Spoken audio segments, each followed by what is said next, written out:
Well, they are criminals. You think they were left home alone when they were 8 years old? Whoa. They probably don't have a reference for that. Maybe. That's a good point.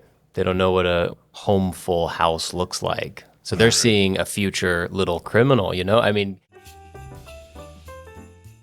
Welcome to Holiday Film Countdown. I'm Jamie Wolter, and today we are going to Chicago. That's right. This movie is Home Alone, our fourth ranked holiday film. Hello, I'm Tim Wolter. It's original, clever, fun, and sentimental. This is the family movie without the family. So very classic. Yes, our first guest is Garrett Buss. Hello, Garrett. Please let us know what you're drinking and give us a quick thought on Home Alone. I'm drinking Pecan Street rum and a quick thought, 2 thumbs sky high. Very good. All right, and our other guest is Luke Wolter. Hey, Luke, what are you drinking, and what's your initial thought on this film? I'm drinking Poppy Cola, and I thought it was better than I remembered. Excellent. And I am drinking Deep Eddy orange vodka in a sparkling water. And my quick thought is always fun. This film just brings the fun. Okay, and I'm also doing the Pecan Street Rum and Coke, and Home Alone is here in the countdown because we had to do the right thing and consider our prior guests' feedback. But if it were just up to me, it'd be much higher. Home Alone was released in 1990 and was written by John Hughes. This film is directed by Chris Columbus. He also directed our 14th holiday film, Home Alone 2, the sequel to this film. Yeah, and I'd like to mention that Chris Columbus was a producer and screenplay writer of our number 47 film, Christmas with the Cranks. So this is his third and final appearance in this countdown. Now, this episode's film, Home Alone, was written by John Hughes, the prolific creator mostly known for 80s teen films. Spoiler alert, John Hughes has a final entry in the countdown to come. It's one that we all know.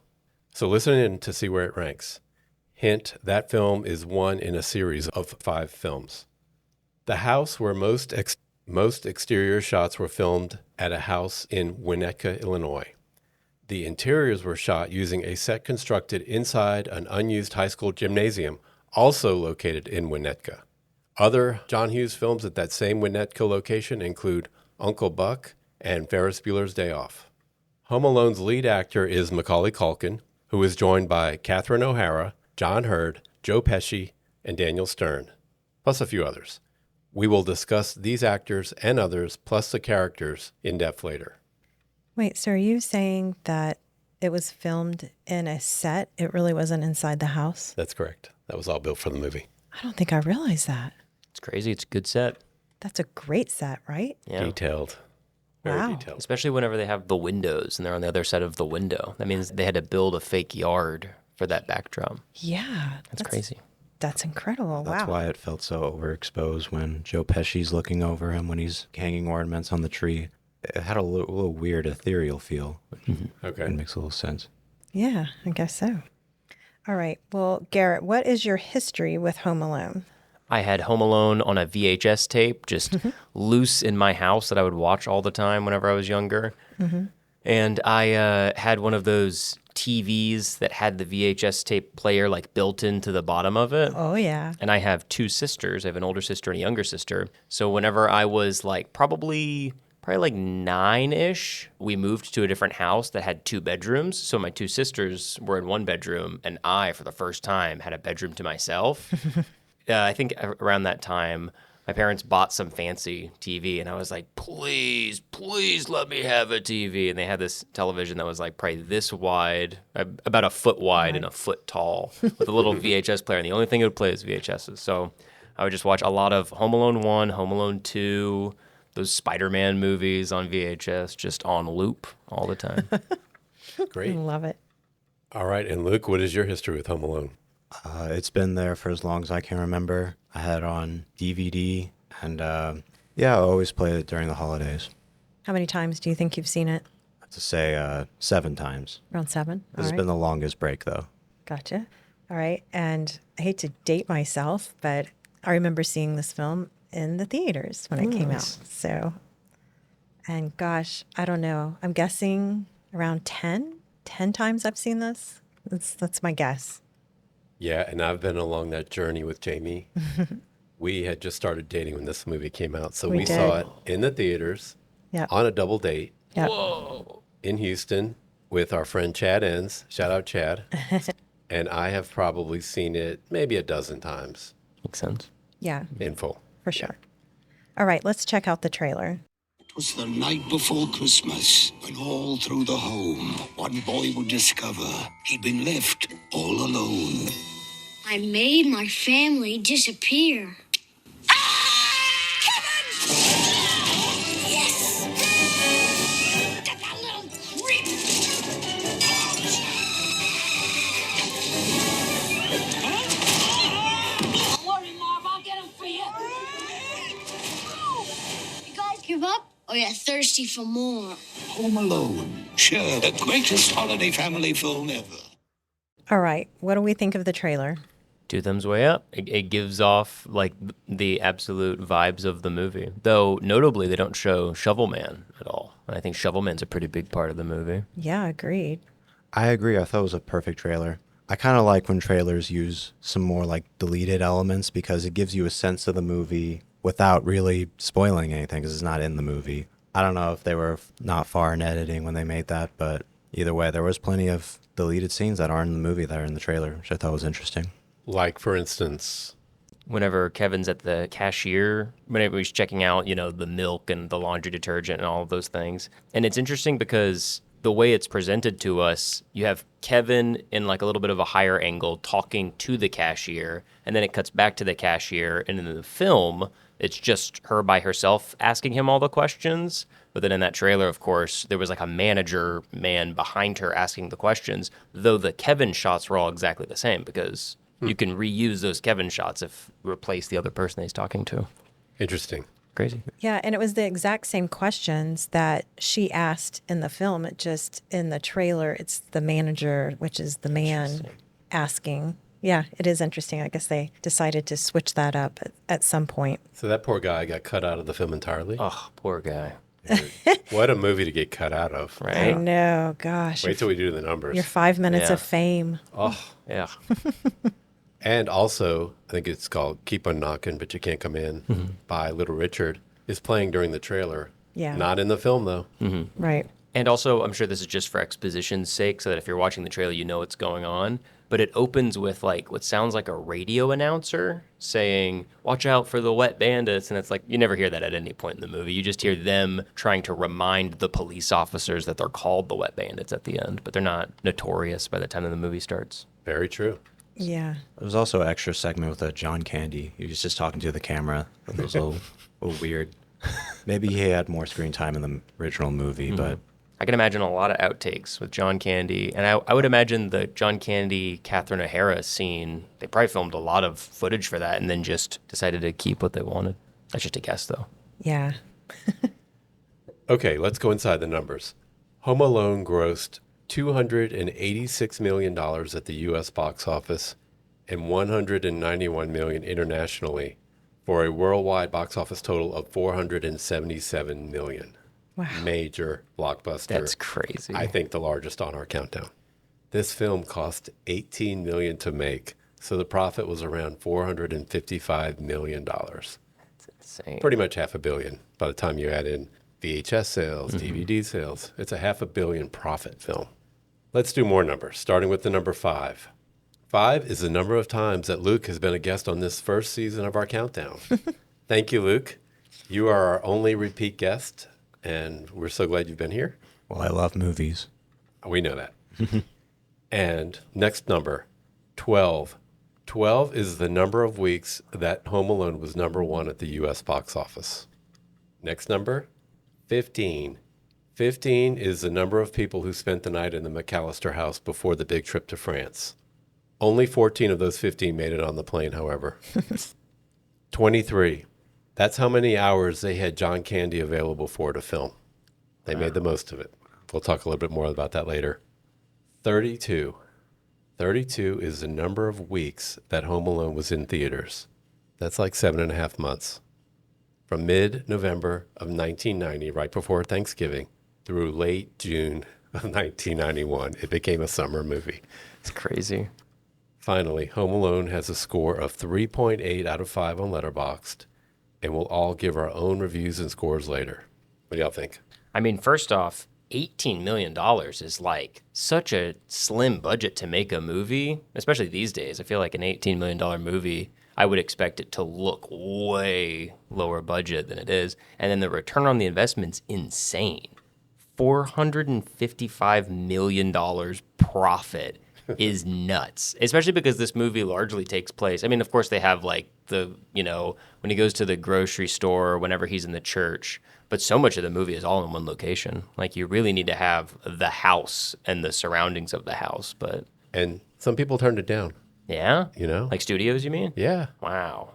some studios turned it down. So, I mean, talk about kicking yourself. Also, I think that the whole Letterboxd score of 3.8 versus number one in the box office for 12 weeks is like a very classic critics versus public opinion thing. Yeah. Because, like, I can't imagine a movie right now being as even big movies like Avatar, whenever that came out, this huge giant movie. But I don't at least remember it sticking around for more than half an entire year of being in theaters and constantly watched. Like you said, it being a summer movie is insane. That's crazy. That was unprecedented. It gained momentum over time because Really? if you look at it week to week, it kept going up and up and up. Man. People didn't know this was coming, and then by word of mouth, it just hit. Well, I was wondering if that's a record. Like, have other films been in the box office for that long? I would Star Wars, Yeah, I would Star imagine the Wars. first Star Wars. Okay. Grease, Grease was too? probably close. Jaws, Okay. kind of movies that people didn't really see coming. So the 1st few weeks they do okay, Right. and then they actually peak later. Yeah. They get momentum. Yeah. I think that's kind of a testament to this movie in that with a lot of other Christmas movies, they're great to watch around the holidays, but it's kind of like, it's September, it's August. I'm not necessarily going to put on certain Christmas movies. True. Well, we have to be up front. When we went to see this film, what was it we were talking about the other day? It was like in February, right? Yeah, we went around Valentine's Day. Valentine's Day Home Alone. Holy cow. So- 3 months after it came out. Yep. That's crazy. Any other movie would be out of the theaters by then. Sure. That's nuts. Yeah. And back to the cost. Think about this. They had footage from Miracle on 34th Street, the animated How the Grinch Stole Christmas, That's right. It's a Wonderful Life, The French dub of It's a Wonderful Life. and some soundtrack, which we'll talk about later. So they didn't skimp. It didn't feel like they skimped. Yeah, not at all. Right. All right. Well, let's move into the film getting us into the holiday spirit. How do we feel? Was the snow real or fake, or what do you think? It's a good question. Plentiful. I would imagine, I'm going to guess, the snow is real just because they had the whole shoveling salt scene with the old guy. And I feel like that's not the sort of thing you do if you have a set that is fake snow. I don't think you toss a bunch of salt on top of fake snow. But that's just completely a guess. It looked a little melted, which helped make it more real. I don't know. Right. Yeah, I felt like it was probably real with some augmentation. Yeah, they did a good job if it is fake because it looked real. They might have tricked us, but it definitely did. I feel like at the beginning when it started off, the first scene of the house lit up in Christmas lights and it's snow is on the ground. It's just so picturesque. Exactly the house I'd want to be in at Christmas. So pretty. Oh yeah, that house. It looked like it was built for Christmas decorations, which I guess it was. So, Literally. yeah. Red and green. Yeah, all the interior decor kind of went with the season, right? Yeah. and The my- wallpaper, the bedding on the parents' bed. Right. It was all red and green. The house is a character here. Truly. Yeah. It's the logo, right? The logo in between the words home and alone is the house. Yes. Yes. Top billing. And other friends in Houston, their parents had that floor plan house. Oh, yeah? We called it the Home Alone house. Nice. Yeah. So staircase coming down directly to the front door, basically. Yep. Nice. And the same kind of living room to the right, dining room, kitchen in the back. I thought it was phenomenal because I loved this movie and it was a very nice house. However, You would never build that now because the kitchen is not open to the family room. Heard. Yeah. So this house is one of those things. It's kind of like the apartments in Friends, where whenever I watched it for the first time, I'm just like, yeah, it's just a nice big house. And then now watching it, I'm like, this guy's got to be a millionaire. Like, he has how many kids, and he has this giant luxurious house. But like the apartments in Friends, those people are all like working as waitresses, and they have these huge, giant 1,000-foot square studio. Yeah. Yeah. In It Manhattan. doesn't quite line up. It doesn't work that way. It's in real good life. for cameras, and a lot of room, you know. Or they're bringing parent money and friends. That's what I always think. True. That's probably part of it. Well, we didn't really have a Santa in here except for he goes, I know you're not the real Santa. And he was already off duty and he had to flick his cigarette out quickly to talk to Kevin. But other than that, we didn't really have a Santa. No. Right? It's true. No. That was the only one. Got a treat from him, though. Yeah. Yeah. Couple Tic Tacs. Couple Tic Tacs. Green Tic Tacs. That's right. That's right. Eggnog. We had an offer of eggnog to the Right. cop, Harry. To a cop on duty. That's very funny to me. Love it. Eggnog. Oh, Mr. McAllister's just pretty easy going. We'll get into him later, but he's just there for the fun. What about Christmas tree? What do we think of the tree?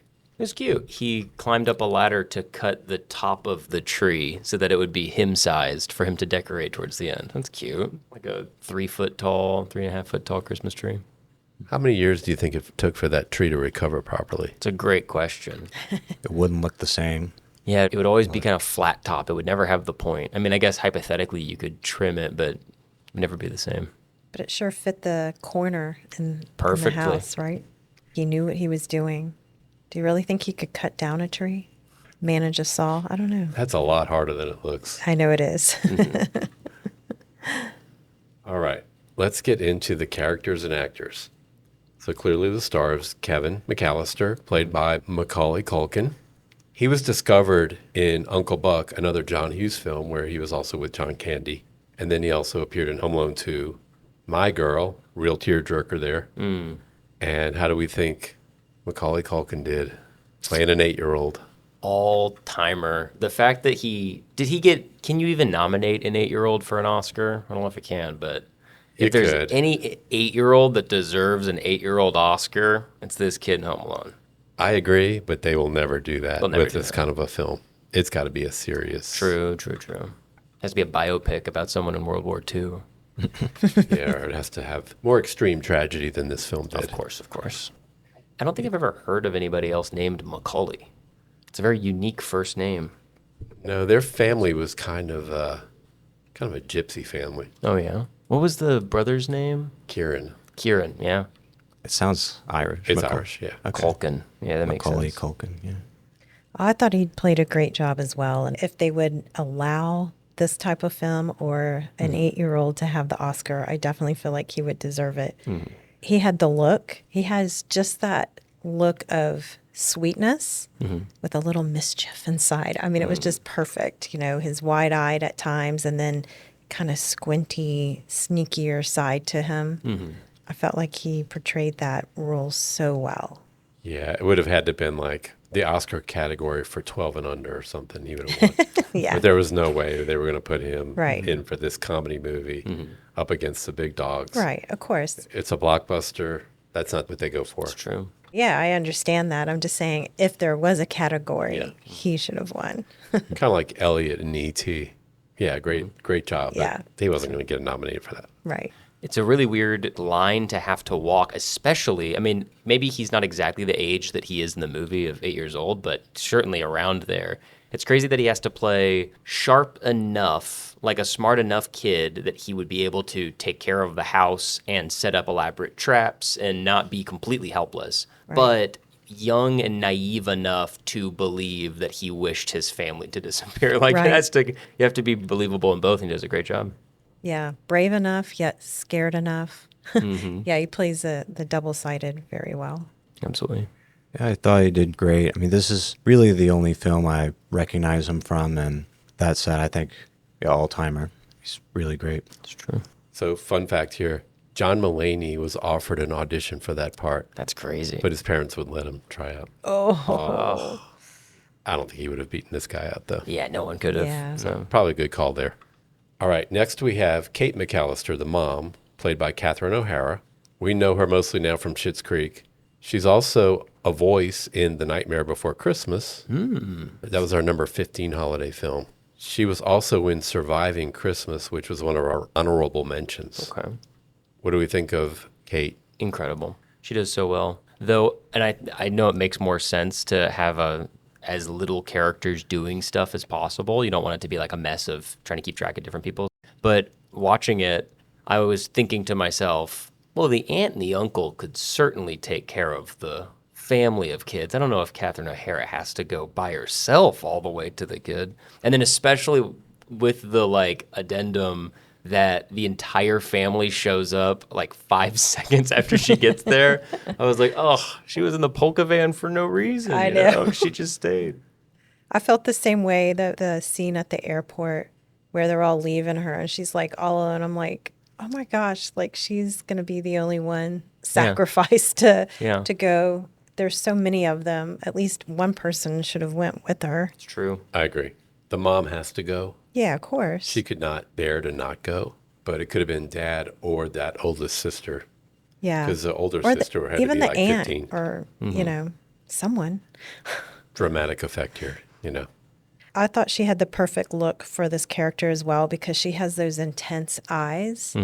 And just the fact when she's on the plane and she's kind of rummaging through her purse and her pocketbook and trying to figure out, why do I feel off? Like there's just something, she just has that intense look. And maybe I can relate a little bit from being a mother when you just know something isn't right, but you can't quite put your finger on it. Yeah, everything, even from like the way she dressed, it kind of gave off the vibe that maybe she was more the breadwinner. That's kind of how I feel, just from vibes of both of the parents. Interesting. She was definitely the more serious one, right? Even at the beginning when they're having the pizza delivered and they're packing up, she's in a suit. She's in a full-on suit. And she's very serious, running around trying to take care of everything. And the dad, like you said earlier, Tim, that he's just there for the fun. He's a little more lighthearted, doesn't have a suit on. He has a dress shirt, I believe, but Flannel. Oh, is it a flannel? Okay, Yeah. yeah, you're right. So you're right. It gives off different vibes from each of them for sure. Yeah, so let's talk about Peter. Peter McAllister is played by John Hurd. He's the father. He was in Big and over 100 other films and over 100 TV shows. Wow. So very prolific, pretty much a character actor, not ever the lead on a feature film that we know of. So I agree. I feel like he just kind of goes with the flow. He's certainly not going to realize that his child is missing. Certainly. He left the garage door open, and he was cool with that. I mean, this guy's just either he's bringing family money to the table or his wife is killing it. We're not sure. She could be a power realtor, I could see, after Ferris Bueller's Day Off. I could see her controlling that Chicago suburb market, just cleaning up on selling those $1 million homes. I think both of the parents, once again, kind of like with Kevin, where he has to, as an actor, balance. You're smart enough to be able to not be helpless, but also naive enough to believe that it's like magic, basically.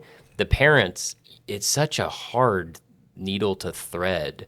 I imagine there must have been a ton of revisions of how they specifically plot this, because how do you make the parents leave the kid in a way that the audience doesn't immediately go, these are terrible, evil people. They don't deserve that. You have to make it like they really dotted their I's. They got as close as they could, and they were in a rush, and they did get the head count. Like, you have to add a bunch of reasons to retroactively make it so that, like, they earnestly believed that he was with them rather than just them being, like, bad, I totally agree. They make it as plausible as possible. I was thinking, okay, well, this is 1990, and back then it was before, like, maybe it was right around, like, the soccer mom became cool, and children were spoke to differently. I felt at times it was a little harsh, the way they were speaking to him. Yeah, calling him a little jerk. Uncle.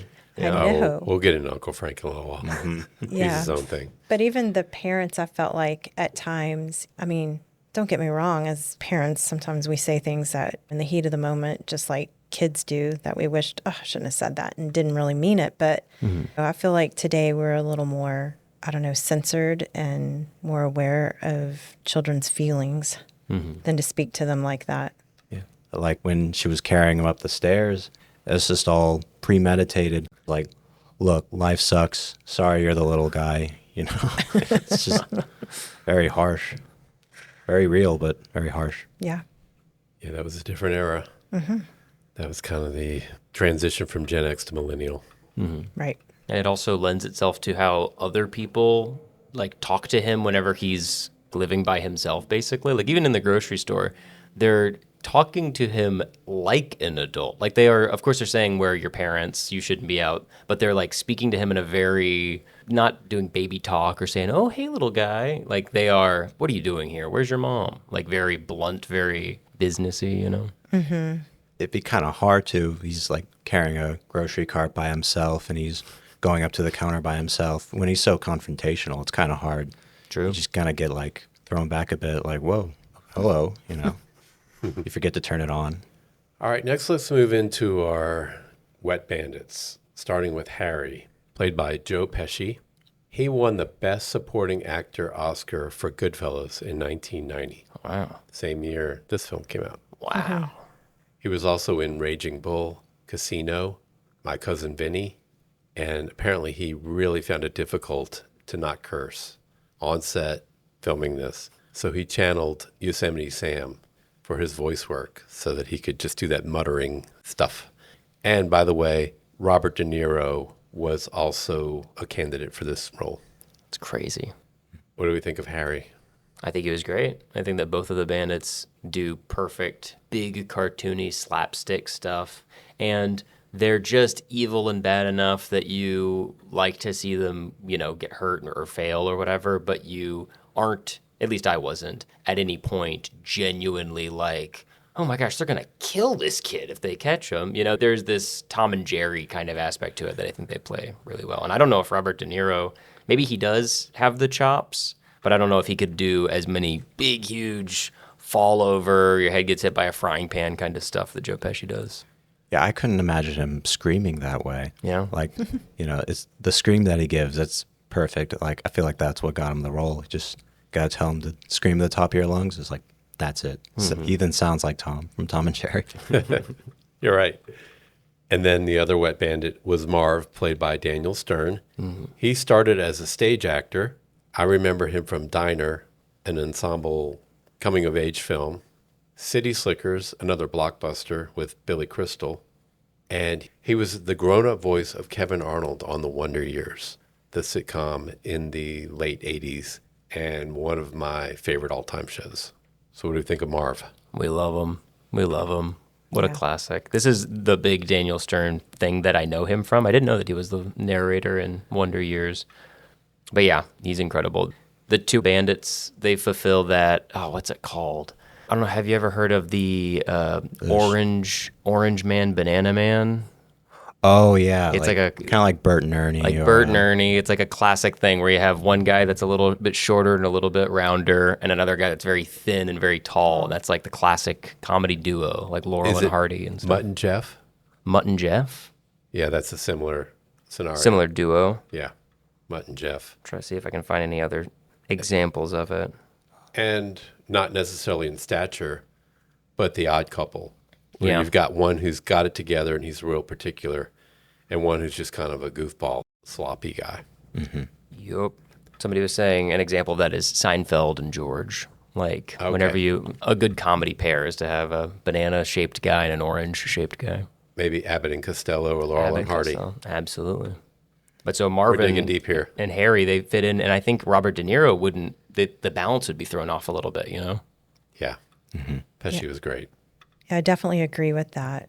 They just bounced off each other so well. The chemistry between them was perfect. Yeah, I loved it when they were just encountering each other in the house. Oh, Those yeah. were just great scenes. Going through their adventures. Okay, a couple more characters. Gus Polinski, played by John Candy. He emerged out of SCTV, a sketch comedy series in Chicago, mid-70s, similar to Saturday Night Live. He was a college football player, and John Candy died of a heart attack at age 43. By the way, his father also died young at 35 from Heart Issues. His films include The Blues Brothers, Stripes, Splash, and Spaceballs. You know, John Candy and Bill Murray in Stripes are kind of that same, Orange what we were Band, just talking about, yeah. another duo. And his most successful films where he actually played the lead were Uncle Buck and Cool Runnings. I haven't thought about Cool Runnings in a long time. I love Yeah, that the movie. Jamaican bobsled Yeah, team. that's right. I haven't seen that in a long time. And then one last fact. He was a good friend of John Hughes. So as a favor, he appeared in this film. He worked for the Screen Actors Guild union scale of $414 for the day. And all of his dialogue in this film was improvised as he went. Wow. Improvised is great, especially that line he has about how they left the kid in the funeral parlor and he was fine 6 weeks later when he started talking. Like, that's so funny. He's good. Do you all know John Candy from other Oh, roles? of course. Love John Candy. He's the best. Whenever I think of this, I was surprised how much of, not surprised, but whenever I watched Uncle Buck for the first time, I was like, oh my gosh, this feels like Home Alone 1.5. Like, it's so many, like the same kind of filmmaking style, of course, and then having Macaulay Culkin, having John Candy pop in there. Yeah, I love John Candy. All right, a couple of other characters. Santa Claus, we mentioned, appeared briefly, but Chris Farley was a candidate to play that Santa Claus. Would have been good. And Fuller, who wets the bed, is played by Kieran Culkin, who is Macaulay's younger brother. And we know him now from Succession. Of course. Big time. He's Yep. doing his thing. And one last fact on John Candy. He starred in our number 20 ranked holiday film, Planes, Trains, and Automobiles. Classic. Total classic. That's a movie that I always forget has the like sad melancholy, pulls at your heartstrings part at the end. For some reason, I always forget that. I just imagine like the romp part of it. Like Steve Martin and John Candy with the pillows in the hotel room. I remember like the jokes. And then every time I watch Planes, Trains, and Automobiles, I'm like, this is the saddest movie ever made. Like towards the end of that movie, it gets That's also John Hughes. okay, that makes perfect sense. So we remember the comedy of John Hughes, and then we watch the film, and then it hits your heart. Mm-hmm. Yep. That's his MO. And it always works. Yep. All right, well, let's move on to scenes. Does anyone have a favorite scene or something that just sticks out? There's so many here. Where Who do we wants go? to start? I mean, I know it's kind of bland to say, but I mean, that whole last act where they're in the house, I almost, throughout the film, you almost forget about it. Mm-hmm. You could tell that was one of the big selling points of the movie was all that slapstick humor, but honestly, it kind of comes out of nowhere. Mm-hmm. And I feel like that just makes it even funnier because it's just, there hasn't been much of that at all throughout the course of this movie. I mean, it just, it elevates it so I much. totally agree. It's Right. already a good movie. Mm-hmm. Yeah. And then, wow. I pulled out my phone to check the time because we were watching so much of it and I was getting sucked into it. And then I was like, wait a second, this is clearly getting to the part where the bandits are going to try to infiltrate the house and all this stuff's going to happen. And the whole thing happened and it was 12 minutes. 12 minutes is Home Alone is the part that I at least remember. If I think about Home Alone, I'm thinking about the bandits slipping and falling and him hitting him with the paint can and stuff. And it's like, that's 12 minutes out of I imagine this movie is like an hour and 40 minutes or something like You're that. correct. Okay. Sweet. Like that's such a small fraction to be what I you think know. of. The scene where they broke in and he's walking up the basement stairs and there's the tar. His shoes are off and he's about to step on that nail. All of us, I think, made a sound. I mean, as a person, I can feel people's pain. I know that's weird, but it makes me so squeamish every time. I mean, even after seeing it a dozen or so times, when that comes up, I am just like the noise, the sound effects, everything about it. I feel it, and we've all stepped on something before, whether it's a toy or something on the floor that shouldn't be there with our bare feet. And that feeling of like it catches you off guard and it hurts and oh, you just feel it. That scene was just, I don't know, awesome in its own way, right? Yeah, I agree. It made me think like, yeah, all those things were things that could happen to you, like brought to like another scale. I mean, like we've all been hit by like a paintball gun, but he hits him with like a pellet gun, I think. Right. Like, Yeah. it just Yeah. True. takes it to another level. Yeah, that to me, we'll call it the third act, is what differentiates this one from some of the others at the top here. Mm-hmm. It finishes so strong. Yeah. Oh, it does. It just doesn't let up. And then you get that little sentimental piece at the end just to put a bow on it. One thing I felt while we were watching it is that he's so good, John Hughes, at like getting you to feel specific emotions. So I was like locked in. Whenever it was a sweet scene, I was feeling sweet. Whenever it was a funny scene, I was laughing. And then whenever I zoom out, it's very funny to imagine someone constructing the story, because it's funny that the like sentimental heart to heart they have in the church with the shovel guy. They like, you know, he goes, "Hey, you should talk to your son." And he's like, "Yeah, I should talk to my son. You've taught me a lot today." And then he goes, "Okay, I'm going to go maim a bunch of guys." Like as soon as that conversation's over, Kevin leaves to the house and then starts setting their hair on fire and doing all these crazy slapstick things. It's funny because I have 3 of my own children and I work with children. And so when I was thinking that, it really is true how I feel like we do learn from children, because we all once started off with that kind of mind, right? A little bit of innocence, a little bit of practical, I don't know, what word am I looking for? Just kind of straightforward kind of personality that a lot of kids have. And then over time we develop and get away from our imaginations and have to become adults. And when that scene was playing this time, I was thinking, it's interesting because, yeah, we teach kids, but we can also learn from them sometimes too. Yeah, And he's quite the planner. Oh, yeah. Yeah. He's got the ideas.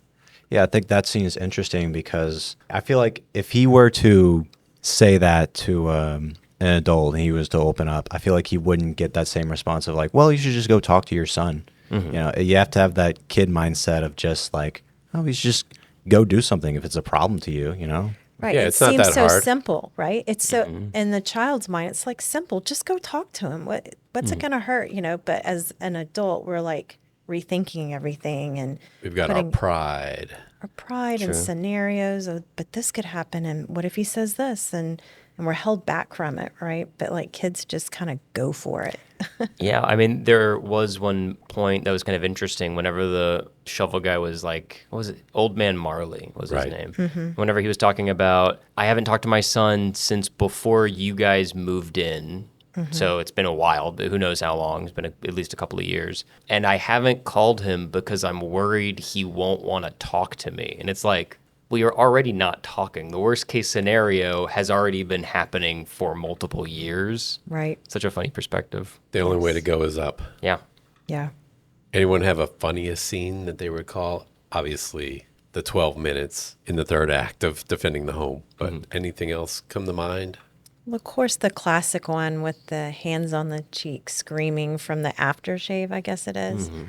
I love that scene, of course, the perfect with the big blue eyes and that he's got his hair all combed. And I think it's funny how he feels, okay, I'm the man of the house. So he uses all of his dad's products, deodorant, kids at that age, they don't even need deodorant, and the aftershave. And he does the first scene where, it's the famous grabbing his face and screaming. But, there's a second time he does it again. That's even, right. He didn't it's learn. so funny. He's like, well, I guess it's just something I have to do because I'm the man of the house now. I guess your skin is just that tender at some point where it's just going to burn you. With aftershave.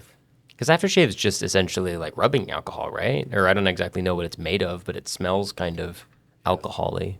Would it even hurt? I mean, I don't know. I've never used aftershave, so. It just feels kind of minty. Like, Oh, okay. it's like, yeah, So maybe to a kid. almost like you have like dry ice on your face, you know? Yeah. Oh, it's got cold. you. Yeah, it's just cold.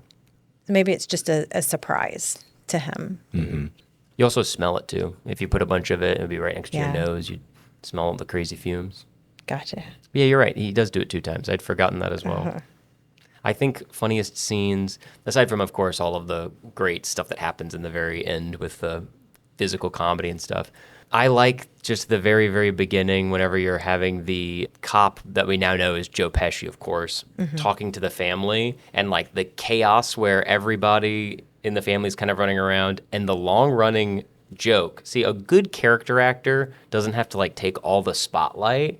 And I think the uncle did a great job. Just he's a cheapskate. So in any scene he is, when he's in the airport or the airplane and he's like, fill it all the way up. And also steal these salt and pepper shakers. They're crystal. Like he finds any way to be very cheap in a very funny, like subtle way. Yeah, we need to talk more about Uncle Frank. We love Uncle Frank. Played by Jerry Baman. By the way, Kelsey Grammer was a candidate for that role, and I could see him playing it equally well, but Jerry Baman did a great job. He was in 25 plus films and 40 TV shows, a definitive character actor. Mm-hmm. And as Garrett said, he just sets so many things up. He brings you little bits of comedy interjected when she's on the plane and she's upset. She realizes she left her child behind. You know, he's just got awful. Just Well, that no, guy. he brings it up. Well, if it makes you feel any better, I left my reading glasses. Oh, that too. I mean, like, what? Okay, a child reading glasses. Are you kidding me? I mean, True. he makes the McAllisters look like phenomenal parents. I can only imagine how I he think treats that his own helps. children. Yeah. Right. I absolutely think that helps with what we were talking about, the balance of like, you have to make the parents lovable and also you have to implicitly kind of forgive them for forgetting Kevin. And I Right. think having the uncle be in the house and he's mean, he's like especially mean to Kevin. He's like, you little jerk. And then have him continue to be worst case scenario guy in the room makes the dad and the mom look a lot better. Yeah, and it's interesting to see how Kate plays him off. Of course you don't. Like, he's like, I don't have the cash because I only have traveler's checks. And she's like, of course, I have it. You know, like she just expects it, right? She knows he's not going to help out or even pay for part of it. Are we thinking he's her brother? I think No, I think he's the the dad's dad's. brother. Yeah, Okay. Because he I think they is. It say that at says some it. point. Yeah, Okay, it okay. does.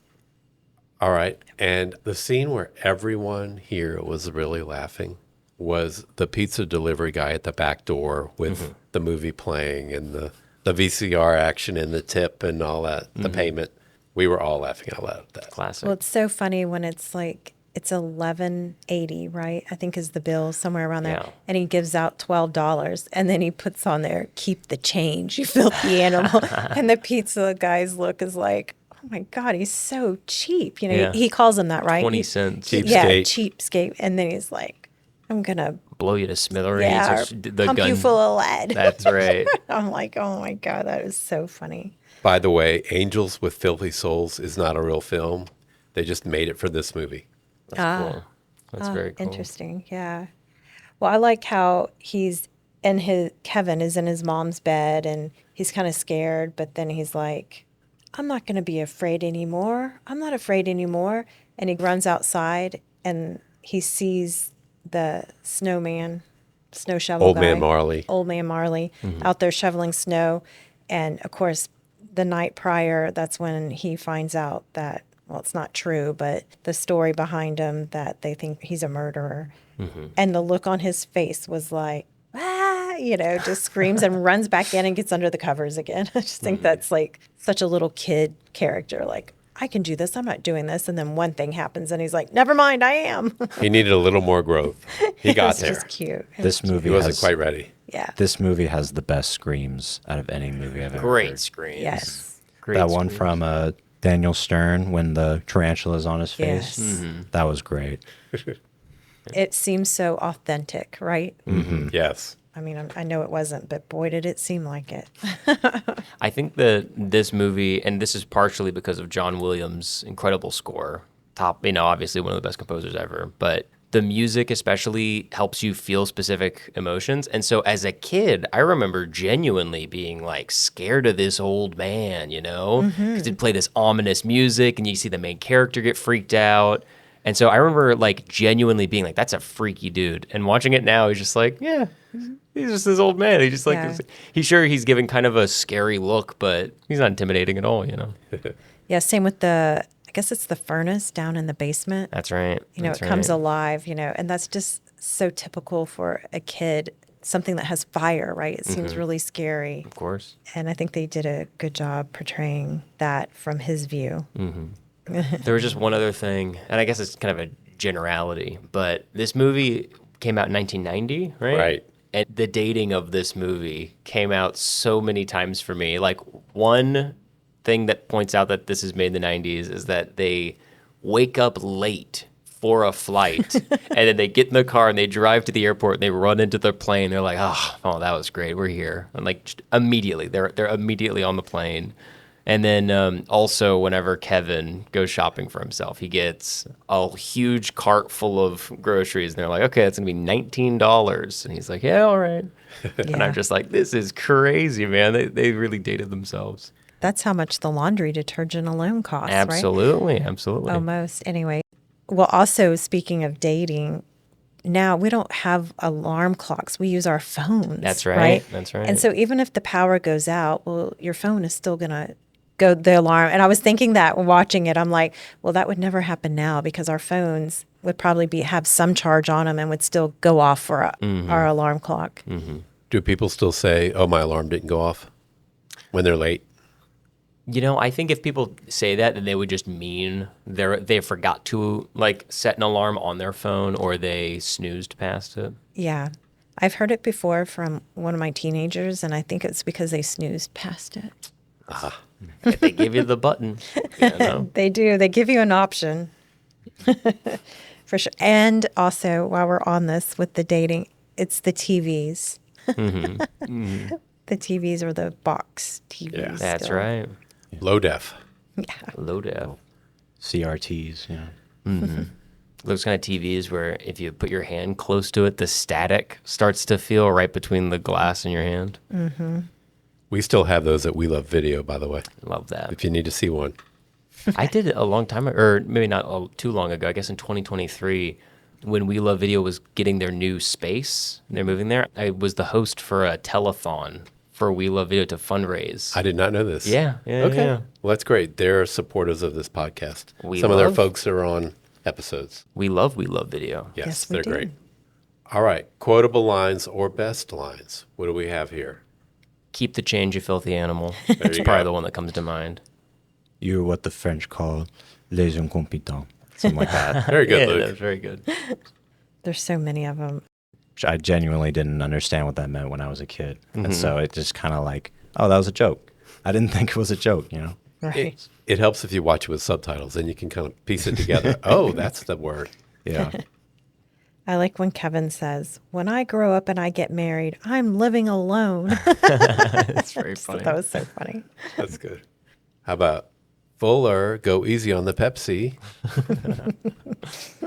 I love Fuller's little look when he's drinking it and he looks up and he's got the glasses and the wide-eyed, you know, it just so like funny. whoops, but it's so good, but I know I'm going to have an accident tonight. I mean, it's just so good. There's another one. Oh, of course, when he wakes up after family's gone and he's like, I made my family disappear. And then there's a little bit of time and he's like, I made my family disappear. Like he's happy then, you know. Mm-hmm.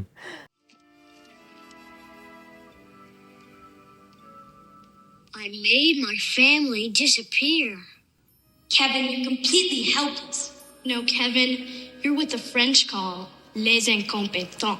Kevin, I'm going to feed you to my tarantula. Kevin, You are such a disease. There are 15 people in this house, and you're the only one who has to make trouble.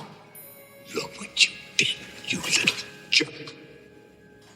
I made my family disappear.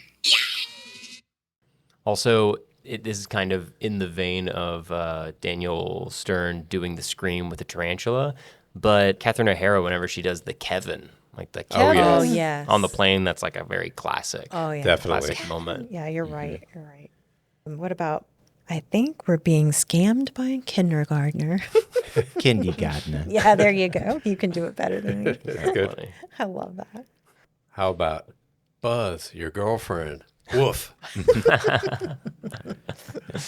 And by the way, that was someone's in the crew, I believe's son with a wig on. They didn't want to do that to a girl. Oh, that's sweet. So she wouldn't have to live her whole life. Of course, that being girl. like, yeah.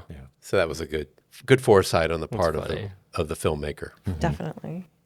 All right. Well, what do you think the moral of the story is or the character arc? Any ideas? I think the moral would have to be you have to get outside of your comfort zone sometimes, and you'll realize that you're way more capable than you may seem to be. It goes well with both Kevin and the old man's arc in the movie where he learns to talk to his son again, and that actually helped him connect with his family way more. And Kevin's just kind of learning that he can live alone if he has to, and he's not afraid of childish things like the furnace in his basement. And that sense of responsibility, it just, it helps. Conquering your fears, basically. I think, of course, one of the big morals of this is don't take your family for granted, right? So the family takes Kevin for granted in the beginning when they leave him. He's taking them for granted when he says he never wants to see them again. Of course, old man Marley, he's taking his son or, the lack of their relationship kind of for granted that he could change that. So, Yep. Yeah, in that same vein, I would say don't underestimate anyone like Harry and Marv did.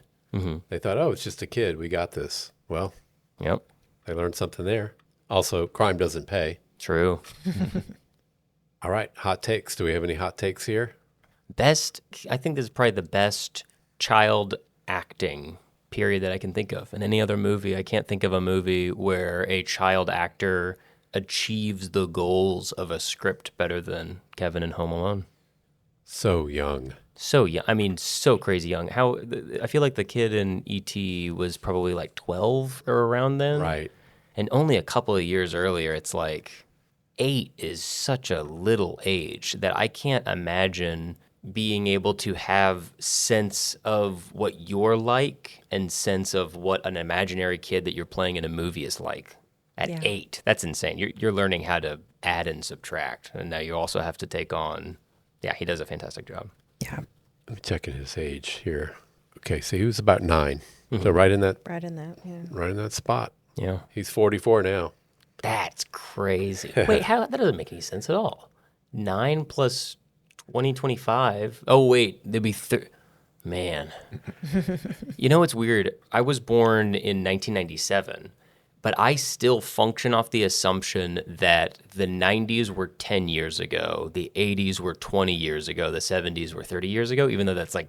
We're all guilty of that. That's never been... It's just so much easier functioning off of the year 2000 backwards than adding 25 years to that. That's very funny. I'm like at a decade. So the 90s were like 20 years ago. The 80s were 30 years ago. 70s, 40 years ago. Interesting. Yeah. You have a hot take? I have a couple. First of all, pizza prices haven't really gone up that much. That's right. 10 pizzas for $120. Decent sized pizzas. Yeah, It wouldn't be much more than that now. it's true. I'll also say that I don't believe that a microwave will dry tickets. I think microwaves were kind of new and they thought they would do everything. It's funny. But in reality, I don't know that they would actually dry your tickets.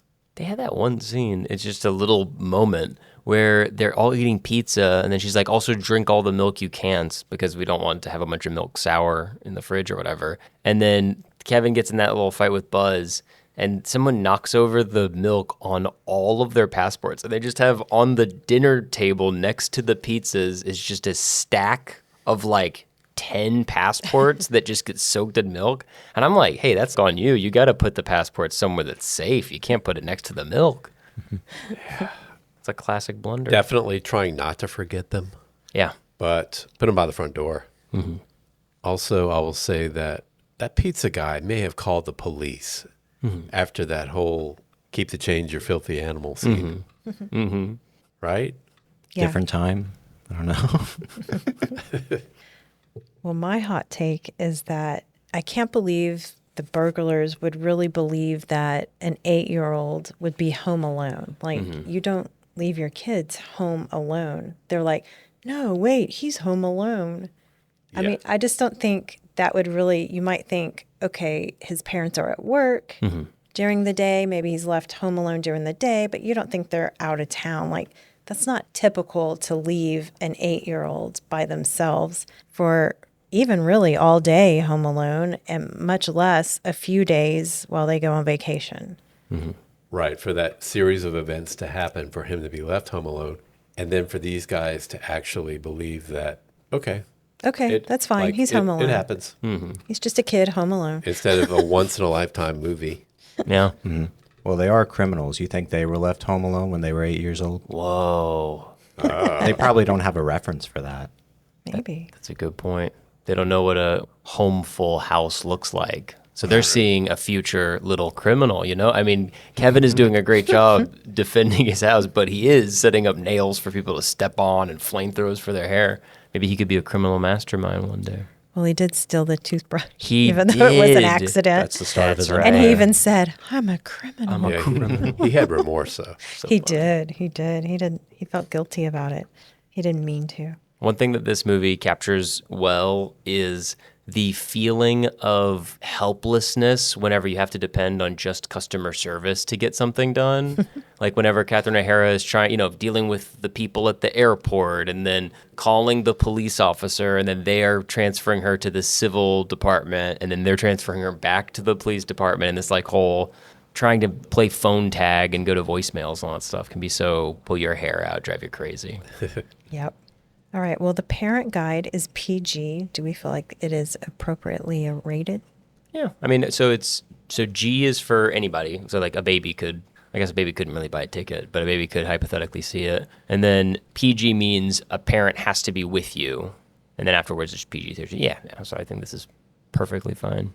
I mean, maybe some parts of it might be scary for some really little kids, but I watched this when I was a little kid and I don't feel like Home Alone warped me, Do you ever find yourself committing acts of Home Alone type violence? All the time. Man. I get mannequins and I string them together. I have a big cardboard cutout of Michael Jordan. Okay. What do you think, Luke? Yeah, that works well. PG, yeah. I think so. I think so too. Can't see why not. Mild slapstick violence. Mm-hmm. Very little blood. Old True. Man Marley only. True. On his hand. Yeah. That's right. Self-inflicted. That's interesting that they didn't have any. I mean, I'm glad that they didn't, but they didn't have any blood for the foot nail. That's the kind of thing that, Yeah. It was just burn marks from the iron on his face. And then burn the scorch head. marks from Yes. the head. One thing that's crazy is that Daniel Stern's character Marv, he's walking up on the tar in the shoes, and then it sticks. And it's crazy. It's a leap of logic that he would be like, "Guess the shoes are gone. Guess I'll use my socks. Oh, guess the socks are gone." But then when he steps on the nail, he slips over. It hurts him so bad. But then he goes outside through the window and again steps on the broken ornaments.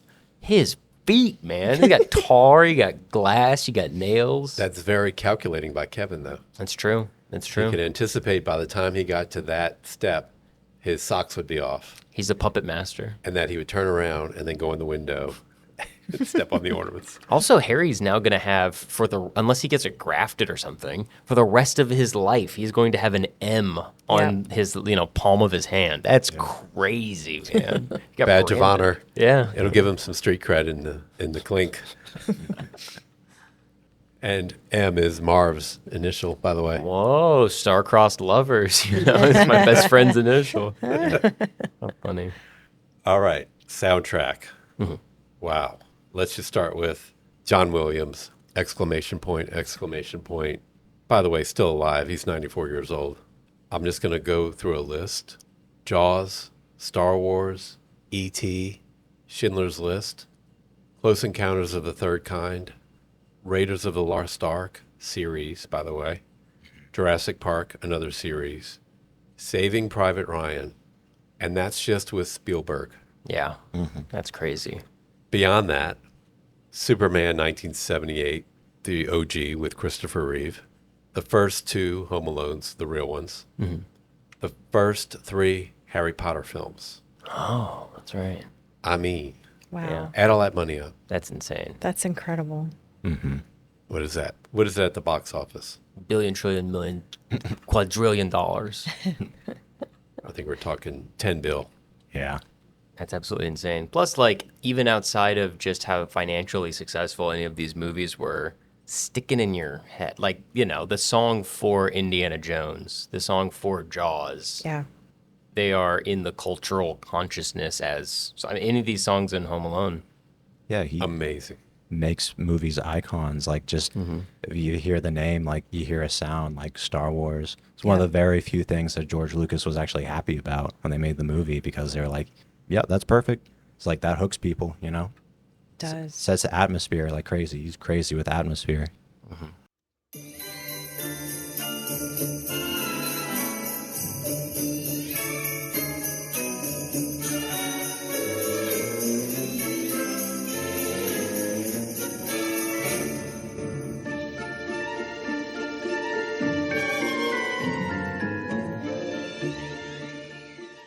I mean, just the opening credits in this film, we all talked about it. You just start hearing that coming in and you know where you're going. Yep.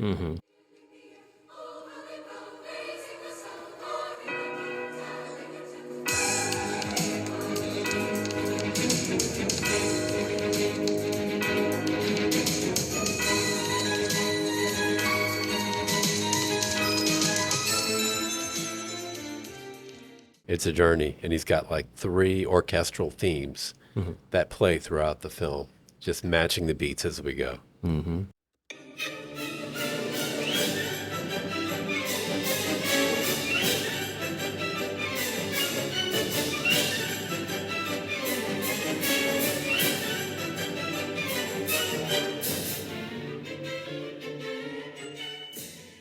Wonderful. Whenever I was in high school, I played the French horn, and I really like John Williams' scores specifically because he uses a lot of French horn, he uses a lot of brass, and sometimes French horn, when we would play for football games and stuff like that, you're kind of just playing these long bass notes, and you're just kind of the background for a lot of the other stuff, the trombones and the, woodwinds and stuff. And so John Williams, if you play a John Williams song, like the Superman theme, for instance, French horns, you get a lot of stuff to do. You get a lot of fun melodies to play. I was always looking forward to John Williams songs. He brings the brass to the forefront. Yeah, absolutely. You'll hear a lot of tubas. He loves a tuba. Fun. Well, is this Jaws tuba? I would imagine. Yeah. If not I'm not a tuba, it's musician, just but phone. it's up there. Yeah. All right, some other songs in this film. Run, Run, Rudolph, Chuck Berry. Rocking Around the Christmas Tree, Brenda Lee. Kind of brought that song back from the 60s. It's crazy. And now you hear it all the time. And you think of Home Alone. You do. Michael Jordan, cardboard cutout, Yep. scooting around. Yep. White Christmas by the Drifters. That's when he's doing his time in the mirror, pretending like a grown-up. Yeah, he's singing along to it. Yeah. And then the last one I'll mention is Oh Holy Night by the choir, leading into that sappy church scene. And it goes on for quite a while, like over a minute, which is a long time for a song to play in a film. Of course. It fades a little, but it's still there, and it does set that scene. It's true. He's like looking up at the ceiling of the church, and it's given that feeling of like when you're in a church or a small building like that with high roofs and singing, and like the noise is hitting the roof and then bouncing down you. It's a very specific feeling, and they were able to kind of give that across just with the music and the cinematography. Great. So, Garrett, if you have to rate this film 1 to 5, what are you going to rate it? A 5, easily. If I'm just going off of pure films, my ratings are usually based off of how successfully it does the thing it's trying to do. I have no notes. I can't think of anything that they could do to make this movie be more successful at what it's going for. So for that reason, I would give it a 5 easily. Okay. Remember, Letterboxd rated it 3.8, and you can use decimals if you want, but you're going for a solid Going for 5. a solid 5. There No you go. question. No question in my mind. All right. I love that. Luke, where are you going with this one? I'm going a 4.8. I thought it was great. No notes. It was great. I think I'm going with a 4.5. All right. And I'm giving it a 5. There you go. This is a perfect movie. Even the things we were trying to pick apart just add to the film. So even the detractions are additions. And it's so enjoyable. It's got everything. It's a 5.